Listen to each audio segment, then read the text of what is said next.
Hi, I'm Mike Norsher from Ram Clutches. Today we're going to take a look at Ram's hydraulic release bearings. Hydraulic release bearings are a great choice if you're building a car, have limits on your chassis, maybe not enough room for a mechanical linkage, or you're just looking to install something that's going to make everything a little bit smoother operating and give you a nice pedal effort.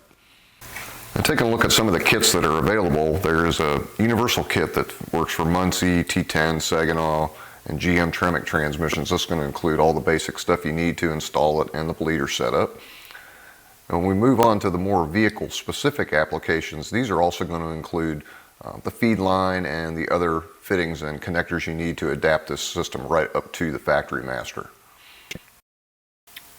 For Ford applications using a Tremec or a T5 transmission, the kit's also going to include a replacement collar, so you'll just unbolt your existing collar and bolt this one in place.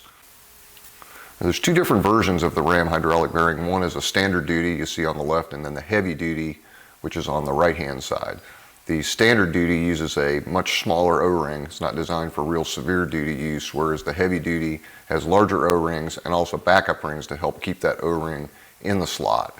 And we're going to recommend these for pretty much any application where you're using it in a street car or somewhere where it's difficult to get to the hydraulic bearing should you have some issues. These are pretty easily differentiated. When you have them side by side, you see the thinner housing on the standard duty bearing and then the thicker housing on the heavy duty. All the kits that are vehicle specific are going to include the heavy duty release bearing. So if you purchase a specific model for a Camaro, Corvette, something like that, or if you get one of the Ford Tremec or T5 packages, that's going to have the heavy duty included already. And taking a little closer look at the release bearing itself, the total potential travel of this bearing is 800 thousandths. So typically a clutch is going to take somewhere between 300 and 400 thousandths. This gives you plenty of flexibility in setting up your initial gap between the clutch and the bearing. Now, setting up and adjusting the height of the bearing is very simply achieved using a set of conical shaped shims that come with the bearing. You simply slide these shims over the collar and then replace the bearing back on, and you'll redo your measuring for your setup height at that point in order to determine exactly how far you have that bearing positioned away from the clutch fingers.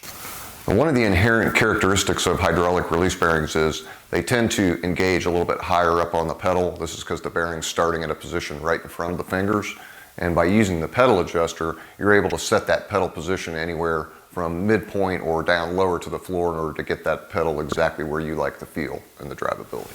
So summing it all up, a hydraulic bearing can be a great addition to your driveline. The one thing to keep in mind is it does require some careful measurement when you're setting these bearings up. Just like the old woodworking adage, measure 3 times, cut once. You want to make sure that you take your time when you're doing the setup, and as long as you do that and you're very thorough, you should be able to enjoy years of life with your Ram hydraulic bearing.